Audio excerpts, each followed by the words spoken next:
guess from the standpoint of spirituality kind of being a pillar for the whole company, it really kind of exemplifies a top-down approach to treating our residents and our stakeholders as whole people.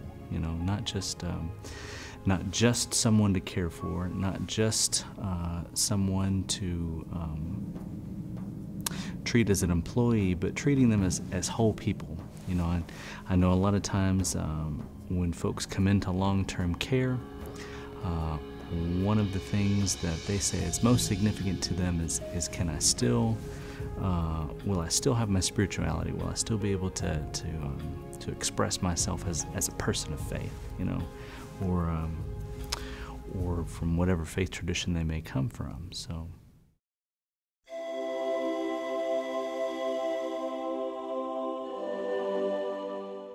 Well, I believe that for a facility, for a long-term care or rehab facility, to have a full-time chaplain, that's something that's completely unheard of.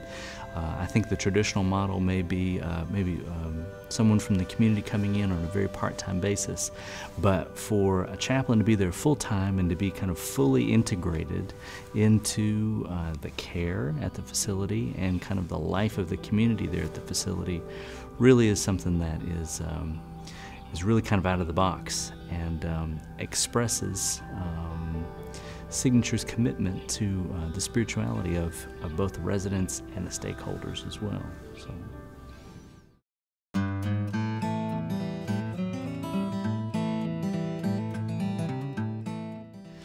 Well, as a full-time chaplain, some of the main things that I do is I provide a spiritual and emotional support to the residents. You know, that means praying with individuals, spending time with them, providing any pastoral support they may need.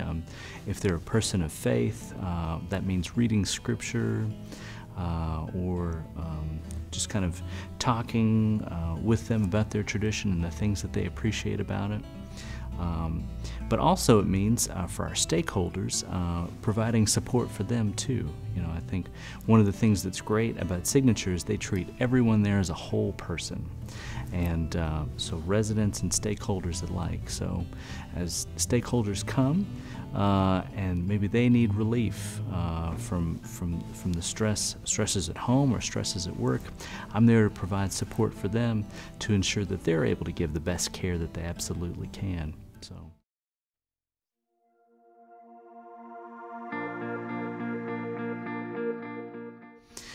So what my typical day is like is kind of like this. You know, I'll come in the morning and after kind of putting things down at the desk, make my way into the dining room and say hello to people at breakfast, you know, to kind of catch up with people, see how they're doing, see if they had a good night. And then after trying to catch up with folks in the morning, catch up with the residents, usually then it's time to kind of touch base with all of the department heads. And so as a full-time chaplain, I'm fully integrated into kind of the care and care planning and the administrative structure of the facility. And so from that standpoint, you know, I'll go to the clinical meeting in the morning to kind of figure out what's going on, figure out which residents maybe need a little extra attention or a little extra care throughout that day, and also to kind of stay updated on what's happening with everybody clinically. So from there, then it'd be time to make visits. And this is when I do a lot of my individual one-on-one work. And so that means, you know, spending time with individual residents, providing support for them, praying with them, just seeing to whatever their particular needs are. Also means spending a lot of time with families as well. When families are there in the facility, providing care and support to them and the resident both. One of the things that's significant about being a full-time chaplain here is that I'm really kind of integrated throughout the structure in the facility. So that means that I overlap a lot with our quality of life director, overlap a lot with our social services, overlap a lot with our clinical team. And so, you know, the afternoon might involve meeting with the quality of life director and seeing if we're kind of on target and seeing if we're kind of particularly meeting the needs of our residents, or meeting with the social services director to see if somebody needs some additional help from that standpoint. I've got a background in therapy, and so in that way I'm able to kind of be kind of an extra set of hands to help a resident who's having particular issues. Then late afternoon, more time with residents and kind of beginning to plan for the next day. So usually in the evenings, if there are outside activities to be attended to, something happening in the life of our community, I'll get involved with that. Yeah, and that's kind of a full day. So.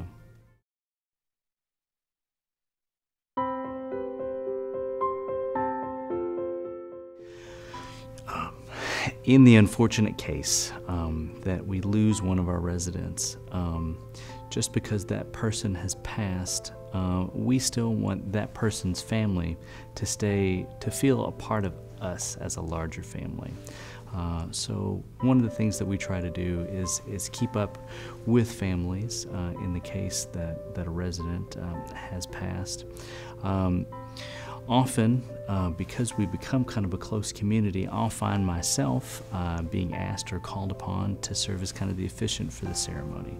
And that is a distinct honor and privilege that families sometimes give me. And I deeply appreciate that sacred trust that they show, and that confidence that they show in our chaplain program.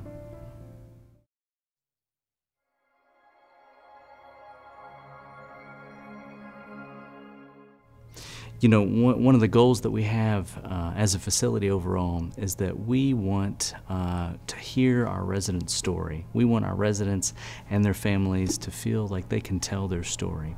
And so as a chaplain, you know, from my perspective, that story is sacred. You know, each resident is sacred, their lives are sacred, and their family is sacred. And the story of each resident is sacred as well. And so we were looking for a way in which we could do something unique as a facility, something that would honor the story of each and every resident and their family. So we began a program called My Window in Time. And what this is a shadow box for each resident placed outside their room at wheelchair height. And in the shadow box, we invite the family and the resident to put memorabilia inside that box that kind of reflects some of their life and their history. This is a box that was put together by a resident named Sam, and in here we see some of the things that are most important to Sam that are reflected here. Sam was a farmer. And this picture is actually him and his wife on their tractor. And the other thing that's really important to Sam is his family. And here they're reflected here. And so we've got a little bit of a bio that tells you a little bit more about Sam. So that this story, this box really kind of tells Sam's story and says what's important about him, what's significant about him, what's sacred about his story. And we have one of these for each of our residents, and so everyone who comes, we help them put together a box like this. You know, sometimes I think that when we see people in long-term care, we may be tempted to look just at what's on the surface, and we forget that there's a person there who's had a long and wonderful history.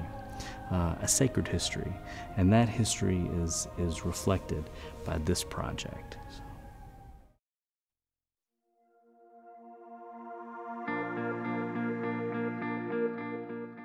A few of the major tenets of the spirituality program is having an approach that is both interfaith and non-denominational, which is founded on unconditional love, you know, for our residents and for our stakeholders and for their families, and also having an approach that's always about listening.